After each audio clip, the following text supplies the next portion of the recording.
আসসালামু আলাইকুম। পৃথিবীর যে যে প্রান্ত থেকে দেখছেন এবং শুনছেন সবাইকে শুভেচ্ছা জানাচ্ছি।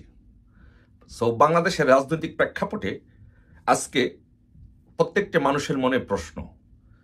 সো বিএনপিকে, বিশেষ করে ইসলামিক দলগুলো জামাত, এনসিপি, চরমোনাই সহ ইসলামিক দলগুলো যেভাবে বিএনপির গলা চিপে ধরেছে এবং বিভিন্ন জায়গায় বিএনপির ভারপ্রাপ্ত চেয়ারম্যান জনাব তারেক রহমান সম্পর্কে যে অশ্লীল স্লোগান দেওয়া হচ্ছে, এগুলো কোনো সভ্য মানুষের পক্ষে এই স্লোগানগুলো আসলে উচ্চারণ করাও অনেকটা বিব্রতকর অবস্থা। যেমন স্লোগান দেওয়া হচ্ছে 1 2 3 4, তারেক রহমানকে ড্যাশ ড্যাশ ড্যাশ, টিনের চালে কাউয়া, Tarek Rahman dash dash dash, বরুই পাতা পুদিনা, তারেক জিয়াকে ড্যাশ ড্যাশ ড্যাশ। এই যে আপনার বাংলাদেশে স্লোগানগুলো হচ্ছে, চাঁদা উঠায় পল্টনে, বাঘ যায় লন্ডনে, এবং দাপটের সহিত বাংলাদেশের বিভিন্ন ক্যাম্পাসে, বিশ্ববিদ্যালয় এবং ঢাকায় সহ সব জায়গায় এই মিছিলগুলো হচ্ছে। এই মিছিলগুলো কি প্রমাণ করছে? এত তাড়াতাড়ি বিএনপির পতন কিভাবে হলো? আসলে একটু বিশ্লেষণ করি, এত তাড়াতাড়ি বিএনপির পতন কিভাবে হলো। সে বিশ্লেষণটা অনেক বড় হয়ে যাবে, ছোট করে করার চেষ্টা করছি। যে যখন 5ই আগস্টে যখন বাংলাদেশে জঙ্গি হামলার মাধ্যমে আওয়ামী লীগ সরকারের যখন একরকম পতন বলতে পারেন, তখন 8ই আগস্ট বা 9ই আগস্ট আমি একটি ভিডিও করেছিলাম, একটি লাইভ করেছিলাম।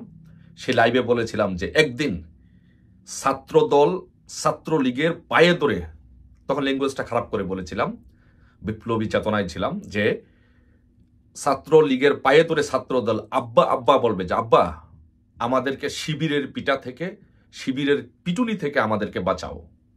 একদিন সেই দিন দূরে নয়, সেই দিন খুব বেশি দূরে নয়, খুব সন্নিকটে সেই দিন আসবে। ছাত্রদলকে, বিএনপিকে, ছাত্রদলকে ছাত্রলীগের রক্ষা করতে হবে। ছাত্রদল শিবিরের পিটায় ক্যাম্পাসে আব্বা আব্বা বলে ডাকবে। তো আমার মনে হয় যে খুব বেশি দেরি হয় না, 10 মাস লেগেছে। আমার কথাটা সত্যি প্রমাণিত হয়েছে। আজকে বা দেখেন বাংলাদেশের কোনো বিশ্ববিদ্যালয়ে ছাত্রদলের কোনো আধিপত্য নাই, ছাত্রদলের কোনো অবস্থান কোনো বিশ্ববিদ্যালয় নাই। সবগুলো বিশ্ববিদ্যালয়ের জঙ্গিরা বিভিন্ন নামে বেনামে এটিম বিটিম সিটিম করে ছাত্রদলকে দৌড়াচ্ছে। তারপরে ইসলামিক দলগুলো দেখেন, ইসলামী শাসনতন্ত্র আন্দোলন বিএনপিকে বলছে যে এই চাঁদাবাজ দলকে ক্ষমতা আনার জন্য আমরা সিঁড়ি হিসাবে ব্যবহার হব না। ইসলামী শাসনতন্ত্র আন্দোলনের সমাবেশে সমস্ত রাজনৈতিক দল, ইসলামিক রাজনৈতিক দলগুলো গিয়ে একত্রিত হয়েছে, এনসিপিও গিয়েছে, কিন্তু বিএনপিকে সেখানে জায়গা দেয়নি। তার মানে কি বিএনপিকে একদম একপেশে করে ফেলেছে, কোণঠাসা করে ফেলেছে। আমি এই জন্য 5ই আগস্টে আওয়ামী লীগ ক্ষমতা ছেড়ে দেওয়ার পরে 8-9 আগস্ট আমি বক্তব্যটি দিয়েছিলাম যে ছাত্র দলকে বলতে হবে, যে ছাত্রলীগের পায়ে ধরে বলতে হবে আব্বা আমাদেরকে বাঁচাও। কেন বলেছিলাম? কারণ দেখেন ছাত্রদল কিন্তু, বিএনপি কিন্তু সেই জিনিসটা বোঝে নাই। বিএনপি একদম ক্ষমতার লোভে, 17 বছর যেহেতু ক্ষমতার বাইরে ছিল, ক্ষমতার লোভে, ক্ষমতার মোহে তারা যে মুক্তিযুদ্ধের চেতনা, মুক্তিযুদ্ধ, বাংলাদেশ, এইগুলো ভুলে গিয়ে তারা শুধু চাঁদাবাজি ব্যস্ত হয়ে পড়েছে, চাঁদাবাজিতে ব্যস্ত হয়ে পড়েছে। এখন বাংলাদেশে যে দুইটা ভাগ আছে, একটি ভাগ হচ্ছে মুক্তিযুদ্ধের পক্ষের, এবং বিএনপি কিন্তু সেই মুক্তিযুদ্ধের পক্ষের দল হিসেবে দাবি করে, যেহেতু তাদের নেতা জিয়াউর রহমান মুক্তিযোদ্ধা ছিলেন, এবং এই কারণে কিন্তু অনেক মুক্তিযুদ্ধ এই বিএনপিতে রাজনীতিটা করেন। কিন্তু বিএনপি সেই জায়গা থেকে সরে গিয়ে একদম জামাতের সাথে মিশে এবং জঙ্গিদের সাথে মিশে, জঙ্গিদেরকে ধারণ করার, লালন করার চেষ্টা করেছে, জঙ্গিদের সাথে মিশে জঙ্গি হওয়ার চেষ্টা করেছে, কিন্তু জঙ্গিও হতে পারে নাই, বিএনপিও হতে পারে নাই। আমি একটি গল্প বলি, শোনেন। গল্পটা দিয়েই আমি কনক্লুশনে টানি, যে আমার বাবার কাছ থেকে সে গল্পটি শোনা। চড়ুই পাখি চিনেন তো? চড়ুই পাখি, চড়ুই পাখি তার নিজস্ব একটা হাঁটা ছিল। তো চড়ুই পাখি হঠাৎ করে একদিন দেখলো যে খিঞ্জির পাখি হাঁটতেছে। তখন চড়ুই পাখি বলল যে খিঞ্জির পাখির হাঁটাটা তো খুব সুন্দর। তখন সে খিঞ্জির পাখির হাঁটাটা শিকার জন্য চেষ্টা করলো, কিন্তু কিছুদিন চেষ্টা করার পরে খিঞ্জির পাখির হাঁটাও সে হাঁটতে পারে নাই। তারপরে সে চিন্তা করলো যে না, আমার নিজের চড়ুই পাখির যে নিজস্ব হাঁটা, আমার সেটাই ভালো। তখন সে যখন তার নিজের হাঁটাতে হাঁটতে গেল, তখন দেখে যে তার নিজের হাঁটাও ভুলে গেল। এখন চড়ুই পাখি দেখবেন যে লাভ দিয়ে হাঁটে। তো বিএনপির দশায় এরকম হয়েছে যে বিএনপি মুক্তিযুদ্ধের বুলি উড়িয়ে, যদিও মুক্তিযুদ্ধের চেতনাকে তারা ওইভাবে ধারণ করতে পারে না, কিন্তু মুক্তিযুদ্ধের বুলি উড়িয়ে বিএনপি রাজনীতি করতো যে তারা মুক্তিযুদ্ধের পক্ষের দল। কিন্তু যখন আওয়ামী লীগকে হটাতে গিয়ে তারা জামাত সাজার চেষ্টা করলো, তারা হেফাজত সাজার চেষ্টা করলো, চরমুনাদের সাথে মিশার চেষ্টা করলো। সো এখন চরমুনায় জামাত হেফাজত তাদেরকে আর নিচ্ছে না, এখন আবার তারা নিজের মুক্তিযুদ্ধের জায়গায় আসার চেষ্টা করলো।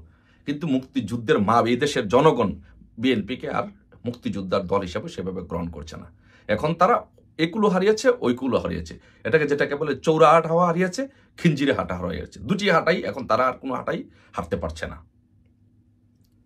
এখন বিএনপির অবস্থা হচ্ছে সারা বাংলাদেশে বিএনপির বিরুদ্ধে যেভাবে অশ্লীল স্লোগান দিচ্ছে এবং বিএনপিকে যেভাবে কোণঠাসা করেছে, বিএনপির রাজনীতি বিলুপ্তির পথে কিনা আজকে সেটি প্রশ্নের বিষয়। বিলুপ্তির পথে কেন এই কথাটা এই কারণে বললাম, যারা রাজনীতি করেন তারা অতীত ইতিহাস থেকে ঘেটে একটু ভবিষ্যৎবাণী করতে পারেন। যেমন দেখেন, জিয়াউর রহমান যখন বঙ্গবন্ধু হত্যার পর জিয়াউর রহমান যখন ক্ষমতা দখল করেছে, ক্ষমতা দখল করার পর জিয়াউর রহমানকে কিন্তু হত্যা করা হয়েছে। হত্যা করে এরশাদ, জিয়াউর রহমান যে কাজটি করেছিল, জিয়াউর রহমান কিন্তু সমস্ত জামাত বা মুক্তিযুদ্ধের বিরোধী শক্তিকে, উগ্রবাদী শক্তিকে এক করে ক্ষমতায় থাকতে চেয়েছিল, কিন্তু জিয়াউর রহমানও কিন্তু থাকতে পারে নাই। জিয়াউর রহমানকে এরশাদ ক্ষমতা থেকে মাইনাস করে এরশাদ দীর্ঘ 9 বছর শাসন ক্ষমতায় ছিলেন। এই বিএনপিকে 9 বছর স্ট্রাগল করতে হয়েছে। সো এখন প্রশ্ন হচ্ছে যে এই ইনুস বিএনপিকে মাইনাস করে, বিএনপিকে গলা চিপে ধরে বিএনপিকে মাইনাস করে আবার এইরকম এরশাদ মডেলের দীর্ঘদিন ক্ষমতায় থাকার একটা চেষ্টা করছে কিনা এবং বাস্তবায়ন হচ্ছে কিনা সেটাই এখন দেখার বিষয়। আর সেটি যদি হয় তাহলে বিএনপির এই যাত্রায় বিএনপির অপমৃত্যু হবে, বিএনপির মৃত্যু হবে এবং বিএনপি গড়ে দাঁড়াতে পারবে না। কারণ তারেক রহমানের মতো এইরকম একজন ভীতু কাপুরুষিত নেতৃত্ব দিয়ে বাংলাদেশের রাজনীতিতে কোনো দল রাজনীতিতে টিকে থাকার সম্ভাবনা নেই। দেখেন, আজকে কয়েকদিন আগে যেই বিএনপি প্রতাপের সহিত রাজপথে ছিল, আজকে সেই বিএনপির বিরুদ্ধে কি অশ্লীল স্লোগান দিচ্ছে, তাদের ব্যানার নামিয়ে ফেলা হচ্ছে, তাদের ফেস্টুন নামিয়ে ফেলা হচ্ছে। তার মানে কি বিএনপি কি ক্ষমতা থেকে, বিএনপি কি তাদের আধিপত্য থেকে বিলুপ্তির পথে? বিএনপিকে আবার সেই এরশাদের রাজনীতির মতো, ইনুসের রাজনীতির কালে রাজনীতির ভেড়া চালে মেটিকুলাস ডিজাইনে বিএনপিকে আবারও হারিয়ে যাচ্ছে, বিএনপিকে আবারও বিপদে পড়ছে। আর যদি বিএনপি যদি সেটি ইউনূসের এরশাদ মডেল নিয়ে গুরুত্বপূর্ণ তথ্য দিল সালাউদ্দিন, আস্থা করে নিক্ষিপ্ত হবে। আর যদি বিএনপির বোধোদয় হয়, এখনো যদি বিএনপির বোধোদয় হয়, বিএনপির সিনিয়র নেতৃবৃন্দ যদি ন্যূনতম পরিমাণ বুঝে থাকে যে এরশাদ জিয়াকে হত্যার পর এরশাদ যেভাবে দীর্ঘদিন ক্ষমতায় ছিল সেই রকম গেরাকলে যদি পড়তে না চায়, বিএনপির এখনই উচিত হবে 111-এর মতো আওয়ামী লীগের পাশে দাঁড়িয়ে আওয়ামী লীগের নেতৃত্বে একটি আন্দোলন সংগ্রাম করে আওয়ামী লীগের নেতৃত্বে ঐক্যবদ্ধ হয়ে এই ইউনূসকে হটিয়ে বাংলাদেশের গণতন্ত্র পুনঃপ্রতিষ্ঠা করা। আর সেটি যদি করতে ব্যর্থ হয় তাহলে এর দায়িত্ব বিএনপিকে নিতে হবে, বিএনপিকে এর ফলভোগ করতে হবে। ভালো থাকবেন সবাই, ধন্যবাদ সবাইকে। জয় বাংলা, জয় বঙ্গবন্ধু।